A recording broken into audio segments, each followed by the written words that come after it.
And welcome everyone to Season 2 of the MSL Code Platinum, or the Platinum Division. This is Game 2 between Balefire and EQBisu.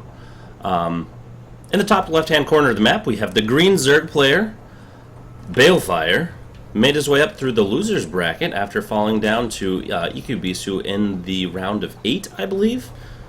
And he's putting up a good fight here, and he's got a couple more games to prove his abilities. Down here in the bottom right-hand corner of the map, we have the red Protoss player, EQBisu.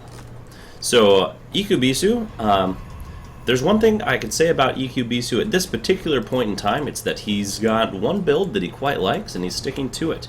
There's absolutely nothing wrong with that. As a pro tip for all of you that are just starting to learn Starcraft, it's really exciting to watch Starcraft tournaments, and if you haven't figured that out yet, you should, because it is really exciting. I quite enjoy them. But it's easy to see the professional players. They'll do 6, 7, 8 different builds, you know, in the best of 5, 6, whatever. And it's amazing to see how each one of those different builds works. But it's quite tempting to attempt to do the same thing yourself when you start playing. And what most people don't realize is that depth of skill in your particular build. Ooh, interesting. Pool first. Usually depth of skill in a build beats breadth of skill in many builds. So if you have one where you've got the timings down just nice and crisp, and you've got, you know, everything like that working, usually you'll win out. So getting into the game a little bit, we have Balefire is trying to be a little bit annoying. Last game, EQBisu really caused quite a bit of a delay to the hatchery of Balefire, and now they're both trying to play around with that. Checking out the APM. Woo, look at them both going.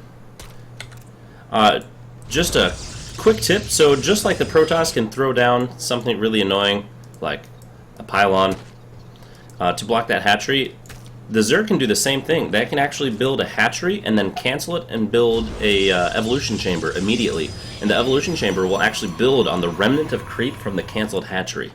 So if you've never seen that, you build this, immediately cancel it, and throw down that on it when it explodes into all of its nasty guts, and the thing that was turning into a building turns back into a drone. Yeah, it's pretty crazy. Interesting wall off here. He's trying to get this wall done very quickly because he saw that there was pool. Yes, ew, nasty. He went with the pool before that hatchery, so incoming aggression could be a possibility. And so he's trying to finish that off, although pylons do have way less hit points than forges and gateways. But it was a forge first fast expand, so it's not quite as economic as it was last game. He's throwing down both of those cyber cores. Whew, those are not cyber cores. This, it's called an assimilator. It's getting gas. Interesting, he's got lots and lots of energy. He's banking it up quite early. I wonder if that's an error or if he's holding on to it for some specific purpose. He should be able to chrono boost this, but usually you should have just be getting this much energy right before it finishes if you're planning on getting a 4-gate down. 1 gas down for Balefire. Let's check this out. 20 probes to 19 drones. Everything's pretty even. Just remember, when you see a Protoss player going with a fast expand, generally they're unable to do tons and tons of pressure. Now in Heart of the Swarm they have the ability with a mothership core to kind of poke out and get some damage. Yeah, now he's starting to spend that chrono boost, noticing that he was a little bit remiss in the spending of chrono boost department. And interestingly enough, we don't see... Oh, he should be waiting right there. He was just waiting for enough gas. And this wall right here, this could use a little bit of work. It's too large for Singer Zealot. Zergling run by could very much happen right there. Although pretty good placement on this cannon here. Zerglings will have to run all the way around to get to it, which is always a good thing, although roaches are within range from the outside of the wall, which can be a good thing or a bad thing. Additional workers, 6 drones out, and it feels, so with only 2 bases, it just feels like all you ever do is make drones. You make 6 at a time, and you feel like, man, I'm such a macro beast! And then you don't realize that it takes a little while for those larvae to pop out again, and then you have to build a few lings to run around the map. And then before you know it, you're behind in the worker count. So, good job though. Getting down those Evo chambers, I feel like that's a little bit early. He's got a decent amount stockpiled. It looks like he was waiting for 200, 200, and then should be throwing down both of those upgrades. Nope, maybe. There's another one. Okay. Usually you need at least 2 gas geysers to do constant ups. So you don't have to be constantly doing them. There's no rule that says that. Sentries here to reinforce the zealot, just to make sure that nothing can sneak by, because that is not a complete wall off. Another cannon here trying, I think, to make sure that no scouting overlords can get all the way in, which would imply he's going to be doing something more exciting. Twilight Council. It is a little bit of an interesting placement there. And do we not have Warp Gate? Oh, Warp Gate's still not done. Wow. See, Protoss players, when they forge, fast expand, 8 minutes before Warp Gate is even done. So the very earliest that you could have any aggression is right about this time, maybe right before 9 minutes. And we'll also see a Balefire can do a little bit better this game with his creep spread. That was something that I feel like could have been improved on in the last game, and it looks like he is getting that here. And interesting, he's going for a macro hatch right here in the middle. Wants to be able to get that creep spread more quickly, wants to have some additional larva for macro. Usually you see that when the player is going to go for something larva heavy instead of cost heavy, such as Zerglings. So maybe you'll see some Ling Baneling, Ling Muta. I'd love to see some of that. Speed did finish up for the Lings, and this hallucinated Colossi will get the chance to kill these 3 Zerglings, and the fact that none of those Zerglings died while attacking that should give away the fact that that was not actually a Colossi, but perhaps it won't. Hallucinates, it's a really good ability that in Heart of the Swarm is now free with all sentries. You don't have to upgrade it at all. So love to see that that's used when your sentry gets to full energy. You might as well spend it on something, get some scouting done, something like that. Maybe freak your opponent out, hallucinate a whole bunch of immortals, and start running around on the map and see if they overbuild a whole bunch of roaches. In the meantime, so this is going to be, it looks like roughly the same attack that we had last time. There are some slight variations. This was a Forge First Fast Expand, but the other one was Nexus Forge Gateway Expand. So a little bit different timing, but overall it plays out pretty similarly, although there is a little bit more of an economic advantage for EQBisu in the last game than there is in this game. Additional gas geysers have been created, not mining out of them completely. He is caught up in workers, and he's starting to spend some of those, trying to make sure that he can defend here on these ramps. That's actually a really good idea there. And I would not be surprised to see some Lings running around and try to make sure he can get a good surround on this force, because once again, this is a different attack. This is not the Immortal Sentry all in. There's no mortals, there's no robotics bay. It's on its way. So this by itself is going to be the main attack. There is a proxy pylon, so this is meant to be a little bit more of a sustained attack, although there's not that much behind it. There's, what, 6 gates? 6 gates, okay, 7. So 7's a decent number. 8 is considered almost an all-in, but there is a robotics facility coming up, so this will be a pretty strong attack, but I do believe that Balefire is actually ready to hold this. He's got more queens this time, and is he going to run those Lings around? He's got to run around and get a good surround. The sentries there just make the... It's so hard to attack into this little choke. The Spine Crawler's here doing lots of damage. He's got to get the transfuse down. Does he get it? Doesn't quite need it. Good surround on the Lings. Where are the force fields? Okay, he's going to cut off most of the forces there, but he left a gap. The roaches are in, and this looks like this is actually going to get crushed by a Balefire. Oh, excellent work there. The roaches pushing their way through. There's a few more warp-ins. There's a few more things. Oh, it looks like he's actually going to be able to push this back. Very surprising here. Here comes some additional reinforcing Zerglings. Going to get that nice wraparound on a lot of those Stalkers. And I do believe that EQBisu will be forced back. We do have 26 more Lings on the way. I feel like those could have all been drones, and he would have been completely safe, as looks like this attack has been stopped. Looking at the army size, whew, let's see this. Units killed, 81. Workers killed, 3. Wow. Army supply is much larger for Balefire, just in case any of you were wondering. So now with the robotics facility on the ground, we have Immortals coming out this whole time. Immortals will help out greatly against the pretty decent roach count that we saw. Oh, killed the own creep tumor. What did it ever do? We do have +2 melee coming down, and also +1 range. This is a little bit interesting. You don't generally see players with a kind of a dichotomy between what they are upgrading. Generally, when you play a game of Starcraft, especially at least in the first, probably I'd say 20, 25 minutes of the game, you're trying to, generally speaking, be very efficient with your money.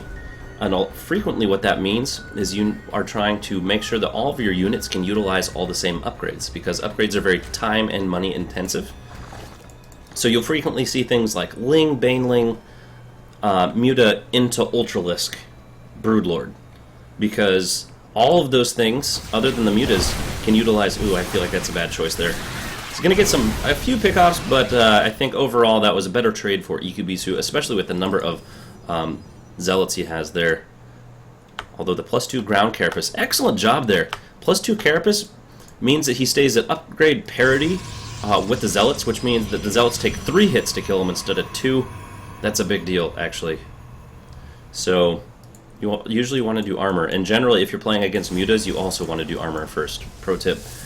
Because the glaive worm, that's how most of the DPS from mutas is distributed, and armor really negates small damage amounts very quickly.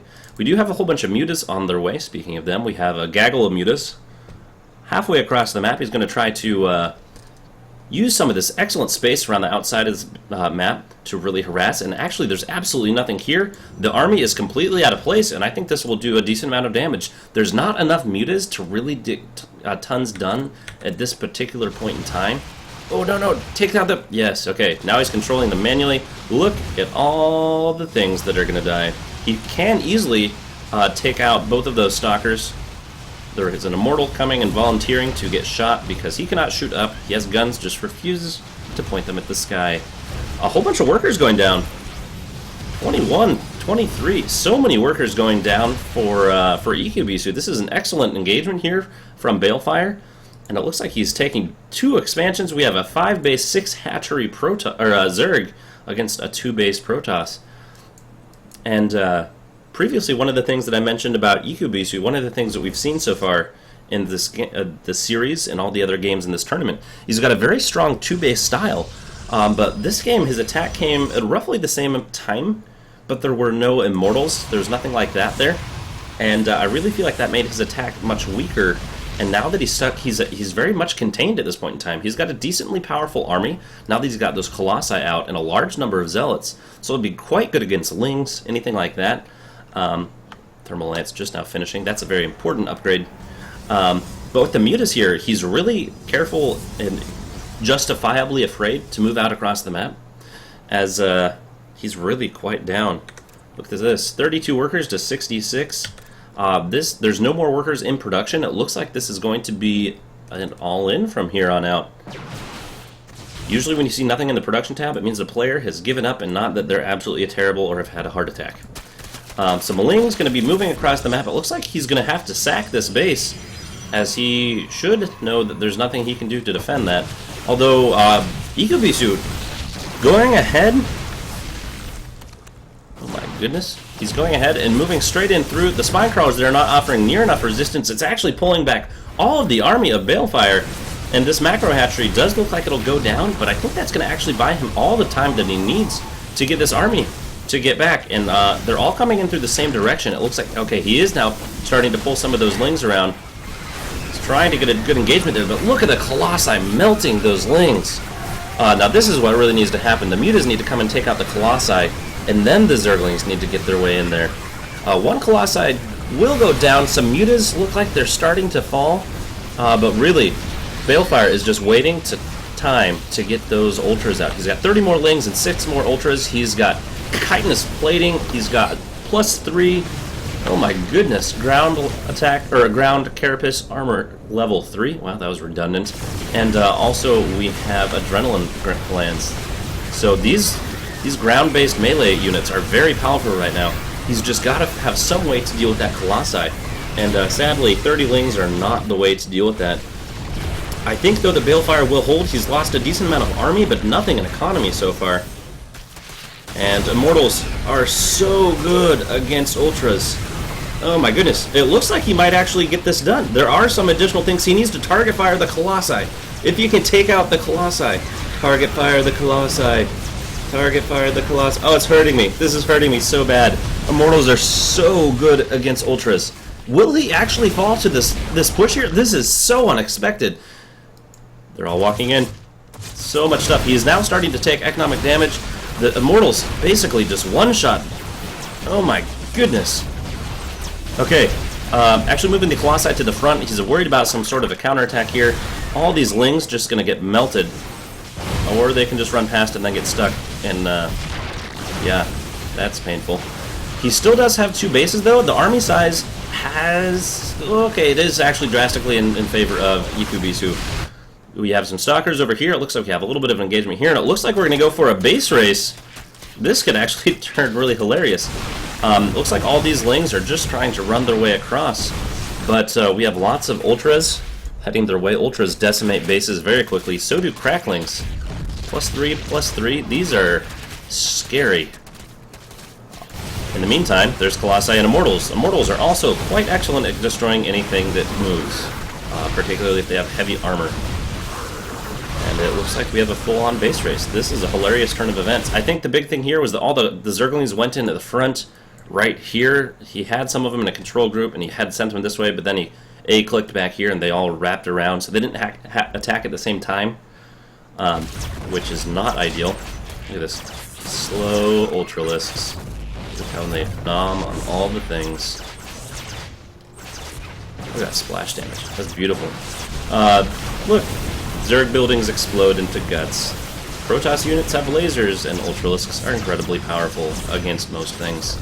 Wow, this is really hard to call at this point. Units, 51 drones, 19 probes.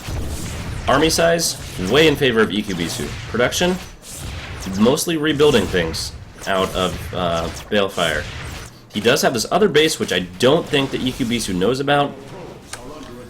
So this, I do think, will probably end up going to Balefire. I think I'm gonna see if that's the case. I think he's gonna run all the way home. EQBisu, I would suggest investing eventually in a unit called the Mothership Core. It's awesome. They introduced it in part of the Swarm. It would let you recall. Ooh, he is actually going to be scouting this here. This is quite painful because this is where the rebuild of the spawning pool happened. Army size still really low. Everything's getting munched on here by these stalkers that are continually in really good places. Although there's absolutely nothing up here to defend at all. So he's going to have to figure out some way to deal with that. There's a whole bunch more Lings coming out. A few Mutas right now would also be devastating. Infestation Pit.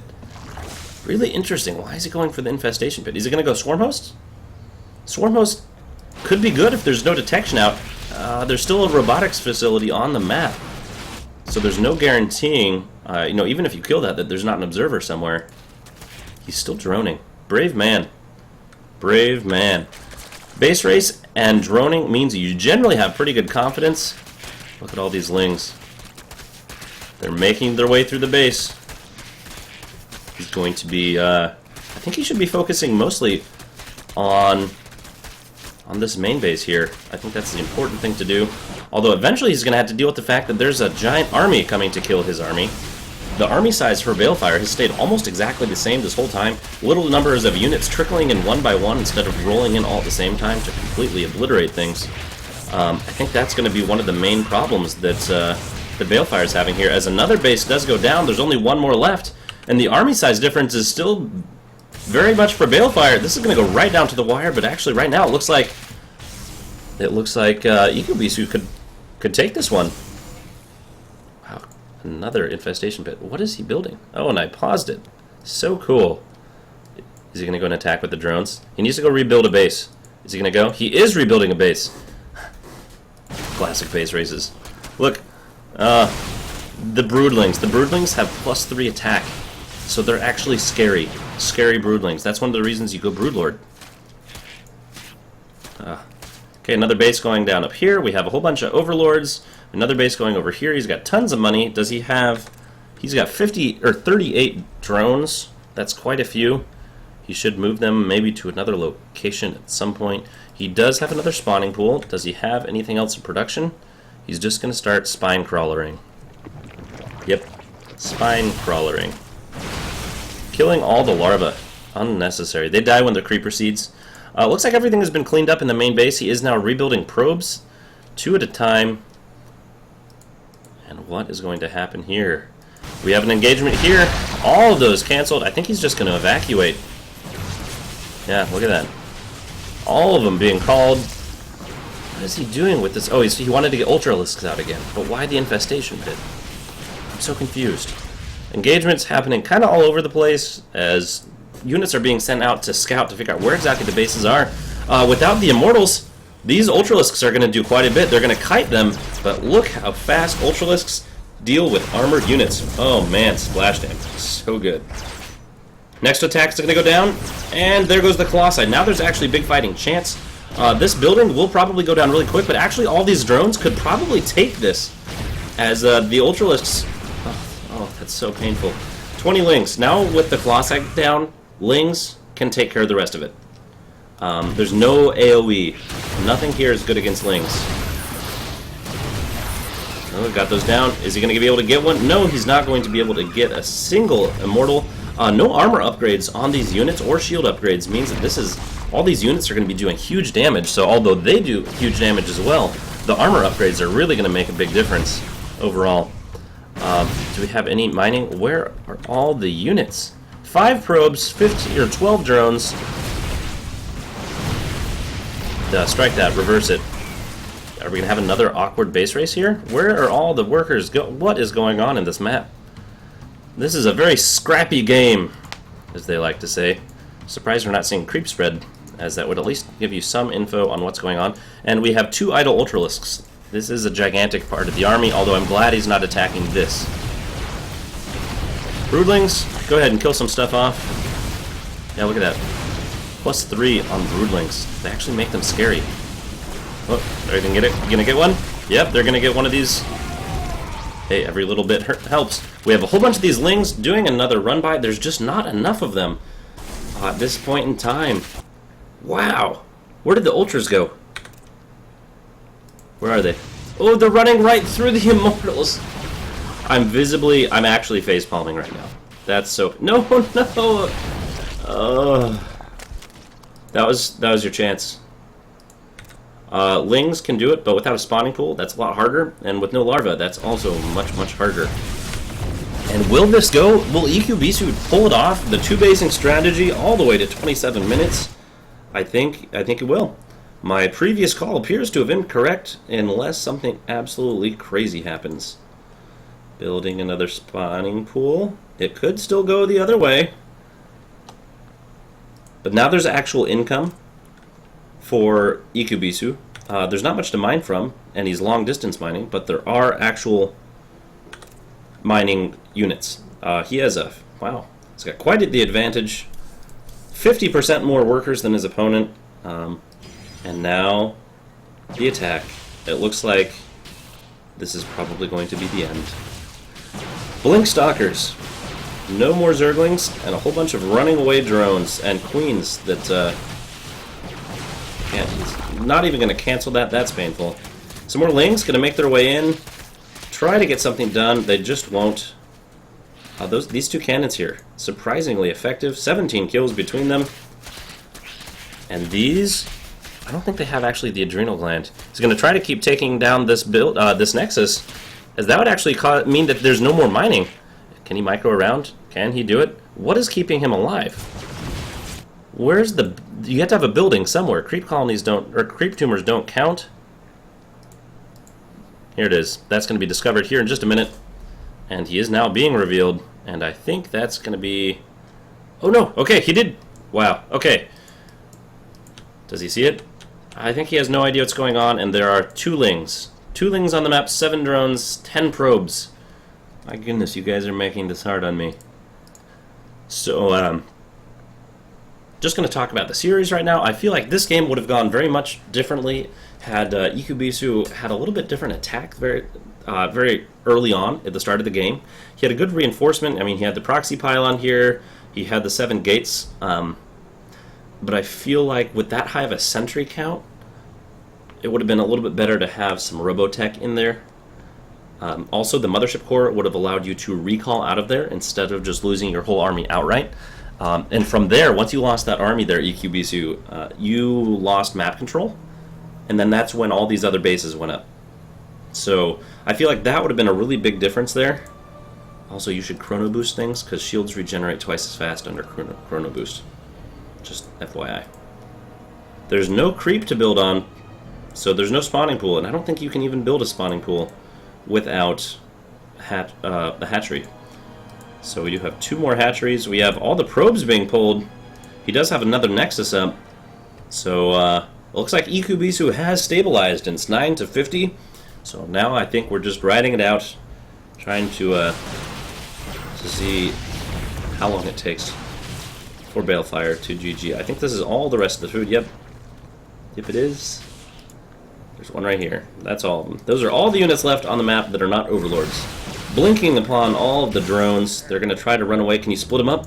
Test your APM. Do it. Do it.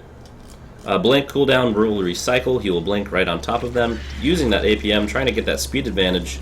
But that probably won't finish building until it gets shot down. Yeah. But I do like the ring around the rosies. I gotta give you props for all that. Balefire, I really liked your macro hatch there. I liked the fact that you had a lot better creep spread this game. And I feel like you really could have had that. The miscontrol on the Lings right here in the last engagement, and with the Ultras that kept spawning and attacking the non-Colossi units. Because you were making so many Lings, but the Colossi were just melting them. Literally melting them. It was a little bit ridiculous. And so it felt like they were never dying. It's mostly because you were target firing things like the Immortals. When instead you should have been trying to focus on a little bit, just the couple of times I saw right here with the Immortals on the Ultras on the backside, trying to take out that Colossi, and I think that really would have changed things up. So overall, very close game. I'm excited to see game number 3 actually, as this is now 2-0, but it's a best of 7, so we've still got a couple more games in us. So hold on, we'll be back with another one.